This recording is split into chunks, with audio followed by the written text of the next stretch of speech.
जय हिंद जय भारत। आज हम धर्म विशेष एपिसोड पर लाए हैं कि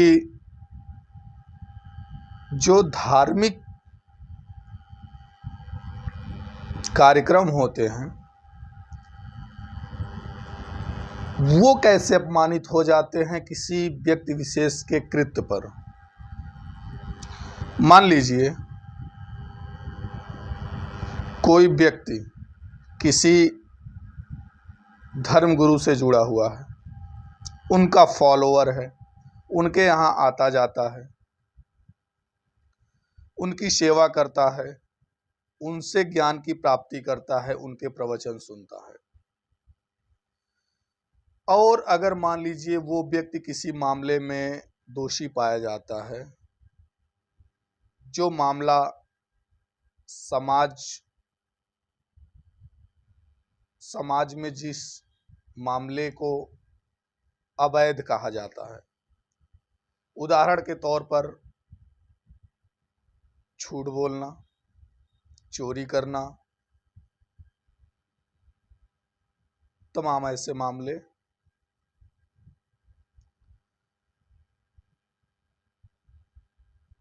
अभी कुछ दिन पहले ही मैं मार्केट में अपने बैठा था, नियर अबाउट मार्केट में, तो वहाँ पे एक चर्चा उठी।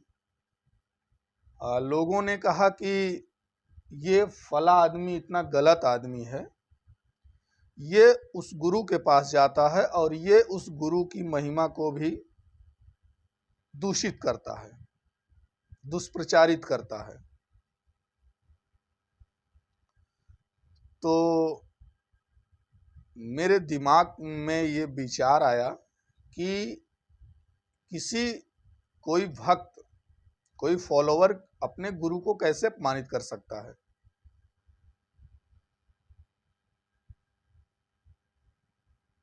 जो इंसान की अच्छाई है और जो उसकी बुराई है, ये दो पार्ट हैं, एक प्लस एक माइनस। किसी भी व्यक्ति के जीवन में ये दोनों होते ही होते हैं। और अगर हम बात करें तो अच्छाई हमारी कब डेवलप होती है और बुराई हमारी कब डेवलप होती है। हमारे जीवन में एक कहावतें हमने बहुत सुनी है कि संगत स्वभाव लोहा पानी में तैरता है। लोहा पानी में आप डालेंगे डूब जाता है, लेकिन अगर वो लकड़ी के साथ जुड़कर एक नाव बन जाता है तो वो पानी में तैर जाता है।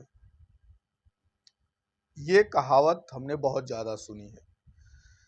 तो अगर हम अच्छे लोगों के साथ रहते हैं तो हमारी अच्छाई को पोषण मिलता है, हमारी अच्छाई और बलवती होती है और बलवान होती है, जिससे हमारी अच्छाई के प्रकाश से हम समाज को प्रकाशित करते हैं।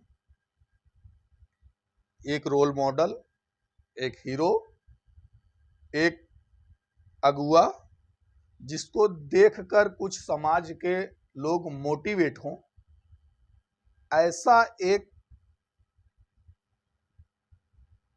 ह्यूमन नेचर हम कह सकते हैं, ऐसा एक व्यक्तित्व समाज में प्रकट होता है। और बुराई कब हावी होती है इंसान पर, जब उसकी संगति बुरे लोगों के साथ होती है तो उसकी बुराई बढ़ती है। बुराई को पोषण कैसे मिलता है, तो उसमें सबसे प्रथम पायदान पर है नशा। अगर आप नशेड़ी हैं, गजेड़ी हैं, अगर आप ड्रिंक करते हैं तो आप अपने बुराई को पोषण देते हैं, आपकी बुराई और ज़्यादा विकसित होती है और कहीं ना कहीं समाज पर एक दुष्प्रभाव छोड़ती है, जो कि आपके ही व्यक्तित्व को, आपके ही कैरेक्टर को दूषित करती है। आपकी ही बुराई आपके कैरेक्टर को दूषित करती है। तो एक भक्त, एक फॉलोवर, एक गुरु को कैसे बदनाम कर सकता है। अगर हम किसी गुरु के पास जाते हैं, मान लीजिए हम एक बुरे इंसान हैं, किसी गुरु के पास जाते हैं, किसी को फॉलो करते हैं, तो जब तक हम उसके सानिध्य में रहते हैं वो तो हमें अच्छी बातें बताता है कि बेटा ऐसा करो ये होगा, क्रोध पर नियंत्रण पाओ, तमाम चीजें बताते हैं, तमाम सारी बातें बताते हैं, सत्संग होता है, तो उससे हमारी अच्छाई को एक पोषण मिलता, हमारी अच्छाई बढ़ती है, ऑरा बढ़ता है। लेकिन जब हम ऐसे लोगों के साथ उठते बैठते हैं जिनका कैरेक्टर खुद दूषित है,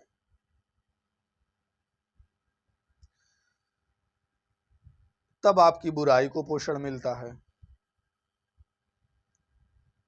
लेकिन मान लीजिए मैं आधे घंटे के लिए गुरु के पास जाता हूं, 1 घंटे के लिए गुरु के पास जाता हूं, और बाकी 8 घंटे मैं बुरे लोगों की संगत में रहता हूं पूरा दिन। शाम को गुरु के पास चला गया आधे घंटे के लिए, पूरा दिन बुरे लोगों की संगत में, तो हमारे अंदर अच्छाई को थोड़ा पोषण मिलेगा और बुराई को ढेर सारा पोषण मिलेगा। तो उस चक्कर में उस गुरु को भी गालियां समाज से पड़ेंगी, ये तो उसका फॉलोवर है, उसके यहां जाके सीखा होगा, जबकि ऐसा नहीं होना चाहिए। किसी व्यक्ति विशेष की जो अच्छाई बुराई होती है उसकी संगति पे डिपेंड होती है, और ज्यादा से ज्यादा वो किसी संगति में रहता है इस बात पर निर्भर होता है कि वो कैसा व्यक्ति समाज में बनेगा।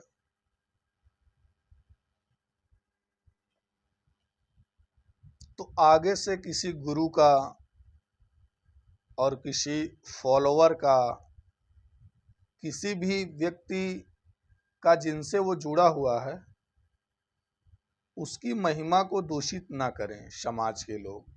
क्योंकि उस दिन मुझे बहुत बुरा लगा, लोग बात कर रहे थे कि ये आदमी इतना बुरा है और ये उस गुरु के पास जाता है, तो उस गुरु ने इसे क्या सिखाया।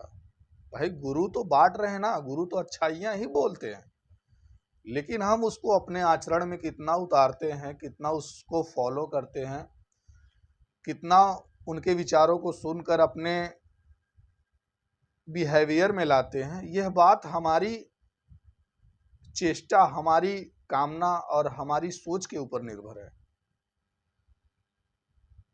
तो इसमें किसी गुरु का और किसी जो भी है, जिस भी धर्म का है, वो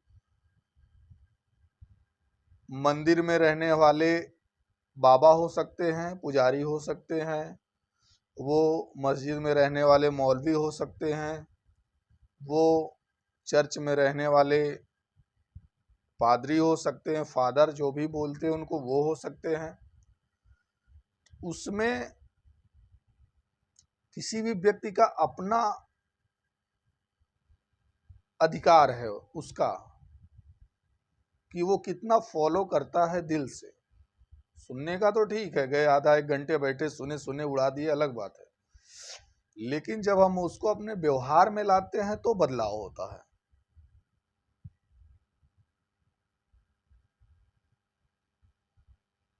तो कभी भी किसी भी गुरु की महिमा को मंडित न किया जाए समाज के द्वारा। ये विचार मेरे मन में आया तो मैंने ये एपिसोड बनाया। आगे ऐसे ही सकारात्मक विचार और सकारात्मक सोच से जुड़े रहने के लिए हमें फॉलो करें, लाइक करें, सब्सक्राइब करें और शेयर करें। जय हिंद, जय भारत।